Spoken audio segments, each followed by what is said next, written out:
Okay, so Jack got back from World War II, a veteran, had some injuries that made it hard for him to get around town. He started working a little bit with other veterans and noticed that a lot of them had these mobility challenges. You can imagine a wheelchair, a curb like that could make it difficult to get into a store, to get to the post office, whatever you needed. And so Jack happened to be a Harvard lawyer as well and a real self-advocate, and started working with the Kalamazoo City Council. And working with them, they came up with a solution, the first curb cuts. Curb cuts, you can see here, all of a sudden made it possible for all these veterans to get around town and get where they needed to be. It took a while for curb cuts to really take hold. About 50 years later, with the passage of the Americans with Disabilities Act, this is in 1990, curb cuts became mandatory. And now when you leave the building today, you'll see curb cuts all over the place.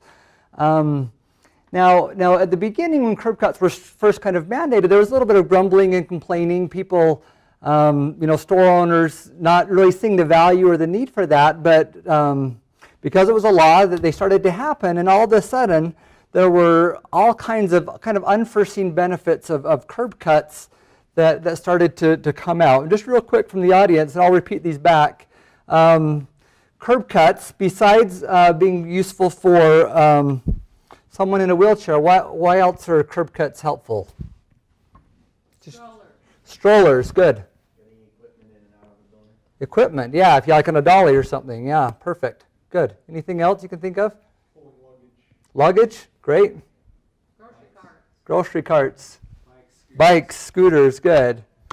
And so, you can see here with curb cuts, it's a great example of how something that was created for people with disabilities specifically ended up having an incredible benefit for everybody. And it's hard to imagine now living in a world without curb cuts. And so now I like to, so this idea, we're going to call it the curb cut principle. We can see it across a lot of different types of things. A couple of quick examples. You can imagine if, for example, if maybe your mobility is limited in a hand, a doorknob could be really difficult to open, right? Out of that came door levers. But again, as you go around, you'll see door levers. There's one at the back of the room here. More often than not, they're just easier for everybody to use. Likewise with the automatic doors, while you're carrying groceries, for example. Audio.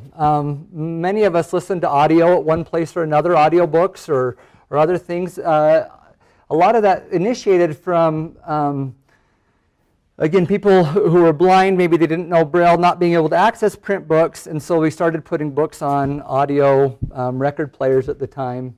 Another one is the electric toothbrush for people, again, with mobility impairments, where that came out of that. And so, again, as we mentioned, that'll be the curb cut principle. We're going to talk about that a little bit.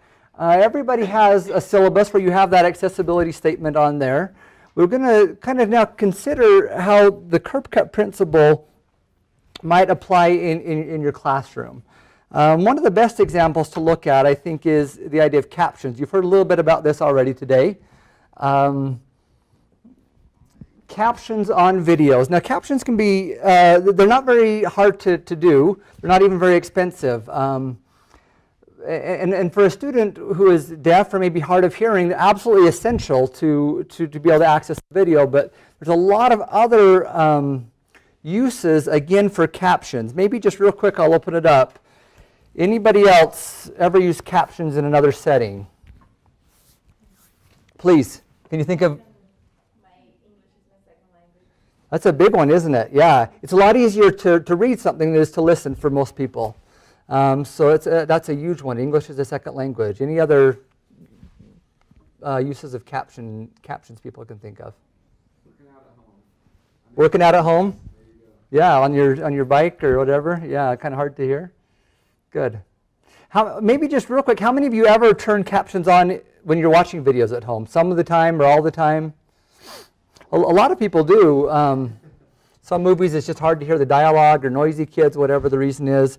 Other good uses of captioning in the gym if you go to, like exercising at home, but you'll see captions on generally. Same at the airport. Most airports have captions playing there. Another cool one, if you go to TED and watch any of their videos, that's something that may be available for our videos in the future, but you can start playing a video, and because of the captions, you can click on any section of the text, and it'll immediately play that same part of the video, which is a cool little feature you can imagine, especially if there's a longer lecture you needed to look at. Similar to that, there's a great example of this where on Hulu, that if you were to search for a word like cats and say I want to see all the instances of cats from the TV show Alf, it'll kind of give me those results real quick, and then it'll even show me within an episode of Alf how many times is the word cat mentioned. I click on any one of those and boom, it'll take me right to that scene. So again, as you think about your lectures, especially if you record your lectures, being able to kind of go back to a certain section of a video or to share a clip with students, it can be incredibly valuable, all driven by captions. And so something that's super easy, and so this is a kind of a thing that, as Kimberly mentioned, as you go forward and find videos in the future, take a minute just to look and see if they do have captions. Many videos do, but if they don't, then there's a pretty quick process to get a video caption. Just go to the city website. From under the resources tab, there's a little caption request button where you can submit a video, and we'll take care of and get that captioned for you. So, and then when you do have a student who is deaf or hard of hearing that comes into your class, you'll be ready to go, and there won't be a last-minute scramble of putting that kind of stuff together. It can be crazy right before a semester starts. There's some other just things that I'll mention briefly. Things that a student with a disability might need in a classroom, but that again really can benefit everybody. Just using a microphone can be a big deal. A student may have difficulty hearing or staying focused without that, but just that adding a microphone can just make it easier for them to remember. Recording your lectures, Panopto, we have the tool that allows you to record your lectures and then share those with students afterwards.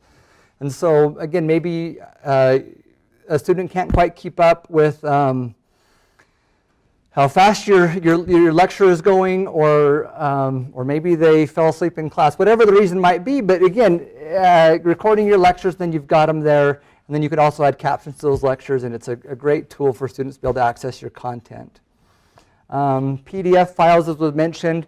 If you have a huge folder full of scanned PDF documents, there may not be, and you've probably seen this, some PDFs you can kind of copy the text out of. Other ones it's just an image and you don't have anything, and then you can't search in it, you can't copy out of it, anything like that. But if you were to take a minute and get those PDFs scanned or have them available in a Word document, then all of a sudden you can search for a specific word in a PDF file on your computer, and your students can do the same. As you're doing presentations, and if there were a blind student in your class and you brought up a chart, you'd certainly need to take a moment to stop and kind of describe what that chart was and what the meaning of that was. But again, how often would all of our students benefit from us taking a minute to maybe describe the meaning of a pie chart or a bar graph, and so they really understand what we're talking about. And the last thing, this was mentioned by Kimberly and by David, just so important. You can imagine it can be difficult for a student, even if that statement in your syllabus, it's a big step to kind of self-disclose and to ask for that help. And often your attitude will be what will make the difference as to whether they feel comfortable doing so or not. And so just more than anything, get to know your students and make sure there's a really welcoming environment, that beyond just that statement being thrown into your syllabus or it being something that you have to deal with, just try to really let your students know how much you really do want to help them, and you want to listen, you want to be a resource, you want to help. And as they do that, I think you'll be surprised at some students that might come out of the woodwork. And they'll be able to have that much better of an experience in your class and just feel welcome and included. Just in wrapping up, one of the things to remember is just that retrofitting sidewalks to put curb cuts in is really messy and takes a lot of time and resources to do that. And so, again, and there may be times when that's needed and that's absolutely appropriate, and there's great resources, as was mentioned, on campus to help you do just that. But as you, from this day forward, and as resources are created in the future, continue to create documents or videos or whatever it might be for your classes, the more we can do to make those accessible from the start, it will absolutely pay dividends to every single one of your students.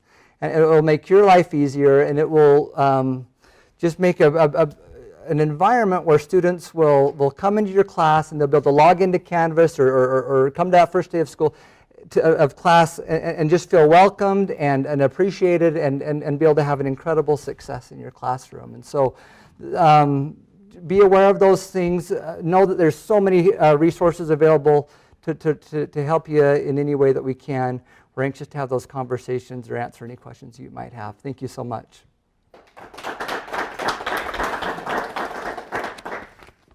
Just in time Please. to be cut off from our regional campuses. Great. Any questions that you all may have? Please. We've got a couple of our presenters here. The cheat sheets, are they available on the city website? They're not just yet. We're working on a new accessibility site. The best way, the website, let me just go to it real quick and show you where that is, because it's a fantastic resource. The acronym is NCDAE. It stands for National Center on Disability and Access to Community, to Education, sorry. And right there they have, there's a little, right here on the right-hand side, cheat sheets. And if you just Google Word and cheat sheet or PowerPoint and cheat sheet, it's the first thing that comes up. Yeah, it's a great resource there. And then you can see right there how to do Microsoft, this is Microsoft Word, PowerPoint. But and please look at these, and they're great resources, but don't hesitate to pick up the phone either and let us know where we can help.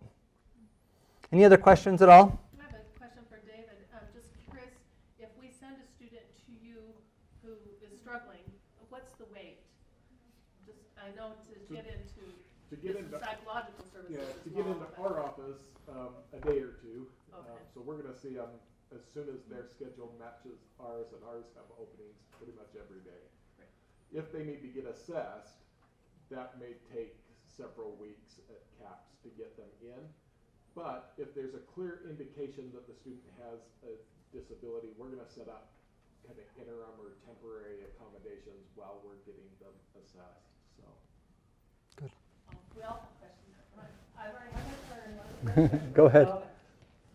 So if you're capturing your lectures with Panopto, how would you go about putting captions on them? Because to caption a whole lecture would be a huge amount of work if you were sitting there typing it all in. Yeah, and so with captioning, we're not going to ask you as instructors generally to actually know how to to caption a video, but rather we have some services that we use.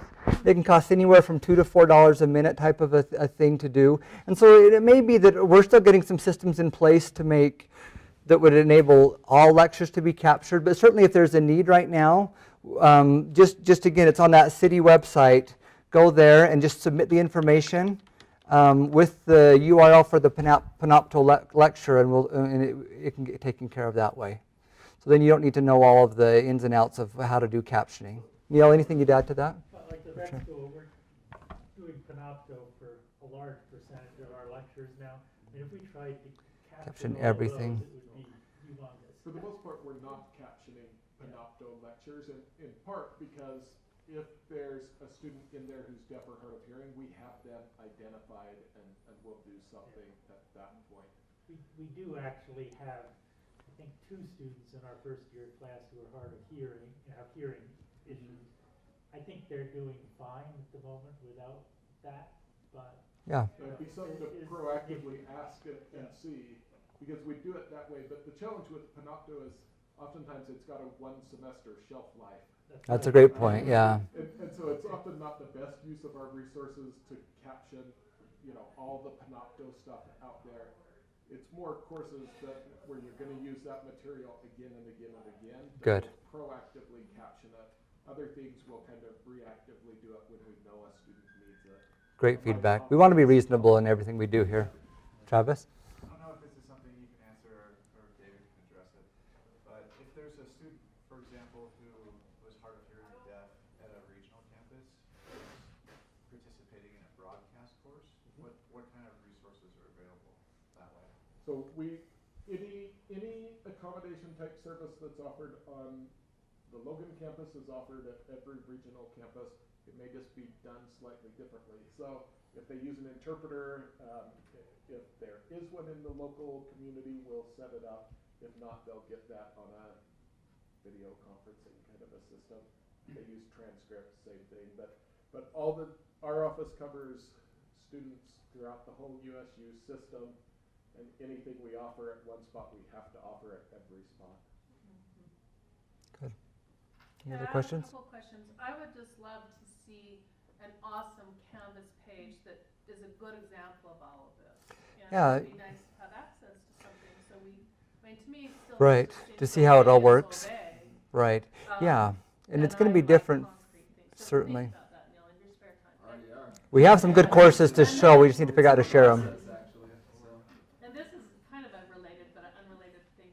We, for advising, developed the software, or bought the software this year that's called Appointment Manager, so all of our students can make appointments online with their advisors.